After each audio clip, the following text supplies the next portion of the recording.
Então, Ananias, você acha que consegue me entregar 30 peças dessa até a semana que vem? Consigo, sim. Antes, deixa eu só dar uma conferida em algumas medidas aqui, porque sabe como é, né? Um erro de leitura pode ser fatal, viu? O que mais tem é erro de leitura, não é? Oh, como tem. E olha que o paquímetro é um instrumento preciso. Agora, se o sujeito não souber usar o paquímetro, é a mesma coisa que largar um carro de Fórmula 1 na mão do motorista amador. E agora que você já sabe bastante coisa sobre o paquímetro, chegou a hora de aprender a usar esse instrumento da melhor maneira possível. Na teleaula de hoje, você vai aprender a usar corretamente o paquímetro. Vai ver quais são os erros de leitura mais comuns e, principalmente, vai saber quais são os cuidados de conservação que se deve ter para conservar o paquímetro. Ah, se todo mundo tomasse cuidado com um instrumento assim. É uma luta convencer o pessoal a tomar cuidado. E cuidado com o instrumento é economia de tempo e qualidade de produção. No final, todo mundo sai ganhando. E se você também quiser sair ganhando, conserve seu lugar em frente à TV, porque a nossa teleaula já está começando.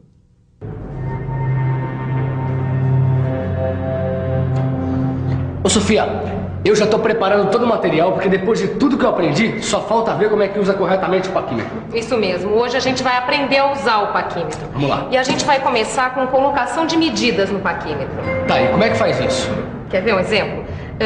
No sistema inglês, se a gente for abrir o paquímetro numa medida dada em polegada fracionária, a gente tem que ver se a fração tem como denominador 128. Tá legal, mas e se não tiver? Se não tiver, a gente tem que substituir pelo equivalente com o denominador 128. Olha aqui. 9/64 de polegada, por exemplo, não tem denominador 128. Então, a gente pega 18/128 de polegada, que é uma fração equivalente a 9/64 de polegada, e tem denominador 128. Aí, a gente divide o numerador, que é 18, por 8. E por que por 8? Porque 8 é o número de divisões do nônio. Depois de fazer a conta de dividir, a gente vai ver que o quociente indica a medida da escala fixa, e o resto mostra o número do traço do nônio, que coincide com o número da escala fixa. O engenheiro Adriano vai dar umas dicas pra gente sobre a correta utilização do paquímetro. O mais importante que o operário tem de saber fazer é abrir o paquímetro na medida pedida, para ele poder regular uma medida, conferir uma traçagem. Aquela regrinha do denominador 128? Essa mesmo. Por exemplo, para você abrir o paquímetro na medida 25, 128 de polegada, é preciso observar o seguinte. Na fração 25, 128 de polegada, o denominador já é 128. Então a gente divide o numerador 25 pelo número de divisões do nônio, que é 8. O quociente é 3 e o resto é 1. Então, o paquímetro deverá indicar o terceiro traço da escala fixa e apresentar o primeiro traço do nônio, coincidindo com um traço da escala fixa. Se fizer como o nosso amigo falou, não tem erro. Foi bom você falar isso. Eu me lembro de outra coisa muito importante quando o assunto é paquímetro: os erros de leitura. Mas me diga uma coisa, e os erros de leitura são muitos? Bom, além da falta de habilidade do operador, os erros de leituras podem ser provocados pelo paralaxe e pela pressão de medição. E o que é o paralaxe? O erro de paralaxe acontece porque a coincidência entre o traço de escala fixa e o traço de escala móvel depende do ângulo de visão do operador. Peraí, deixa eu ver se eu entendi. Eu vou dar um exemplo para ver se é o que eu estou pensando. Quando eu estava vindo para cá gravar esta reportagem, eu falei para o motorista do carro de reportagem que a gasolina ia acabar. Aí ele falou que tinha bastante e que dava para andar muito ainda. Mas de onde eu estava, eu jurava que a gasolina estava no fim. E não estava. Esse é um erro de leitura muito comum. E não tem jeito de corrigir isto? Não, e eu vou te explicar por quê. Olha aqui. O cursor, onde é gravado o nônio, por razões técnicas de construção, tem uma espessura mínima. Aqui ele está simbolizado pelo A minúsculo. Ele fica sobre a escala principal. Assim, os traços do nônio, aqui representados por TN, são mais elevados do que os traços de escala fixa, aqui representados por TM. Bom, esse erro erro de paralaxe é um troço que a gente tem que tomar muito cuidado, né, Ananias? Tem sim, e olha aqui por quê. Se a gente colocar um instrumento perpendicular à vista e os traços do nônio e os da escala principal estiverem sobrepostos, cada um dos olhos projeta o traço do nônio em posição oposta. Deixa eu ver se eu entendi. Se eu fizer a leitura nessa posição, eu leio 4 décimos de milímetro. E fazendo a leitura com o paquímetro numa posição perpendicular aos olhos, a leitura correta é 45 centésimos de milímetro. Ó, erro de paralaxe eu já entendi o que é. Agora essa tal de pressão de medição, é um erro que acontece como? Eu vou te mostrar. Dá uma olhadinha. Ih, esse cursor tá meio torto, né? Um pouco. O erro de pressão de medição acontece no jogo do cursor, que é controlado por uma mola e 2 parafusos.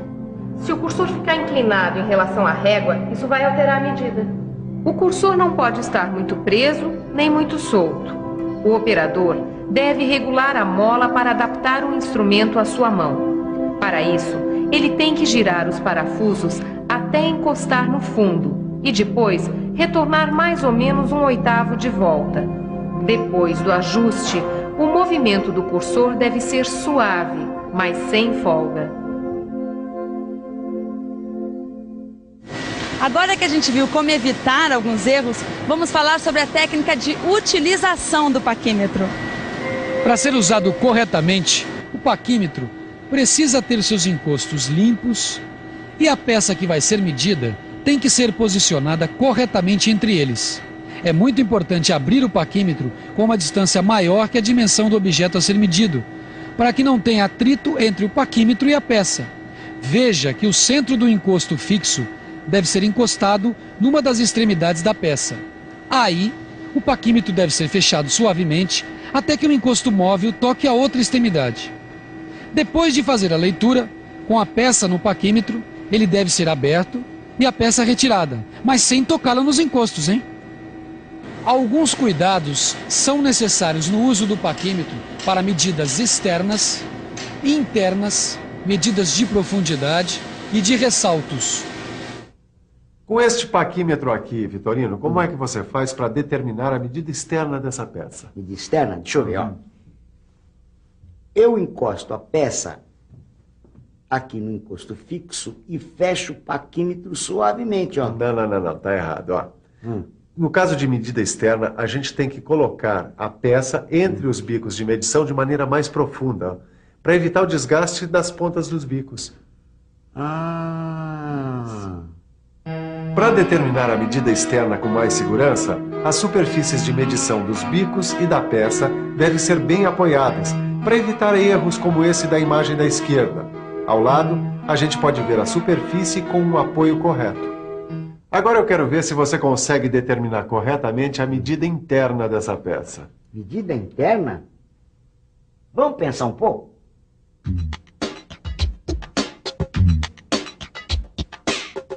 Deixa eu ver. Nas medidas internas, as orelhas devem ser colocadas o mais profundo possível, sem raspar na peça. Nunca dessa maneira.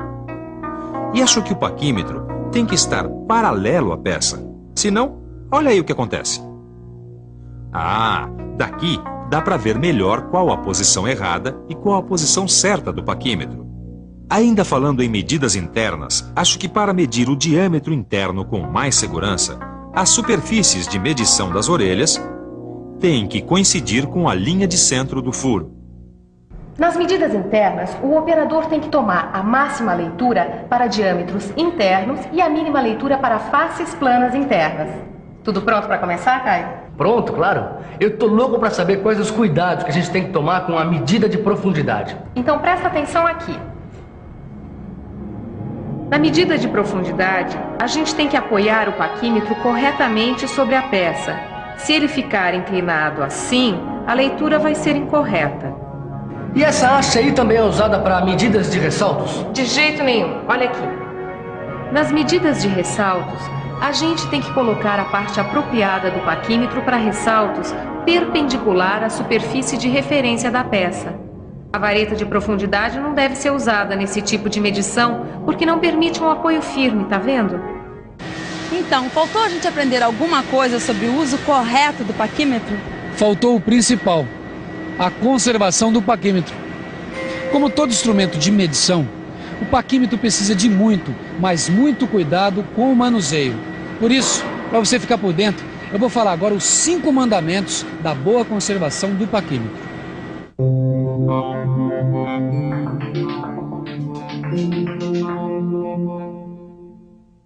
Manejar o paquímetro sempre com todo cuidado, evitando choques. Não deixar o paquímetro em contato com ferramentas para não lhe causar danos. Evitar arranhaduras ou entalhes, pois isso prejudica a graduação. Não pressionar o cursor além do necessário. Limpar e guardar o paquímetro em local apropriado.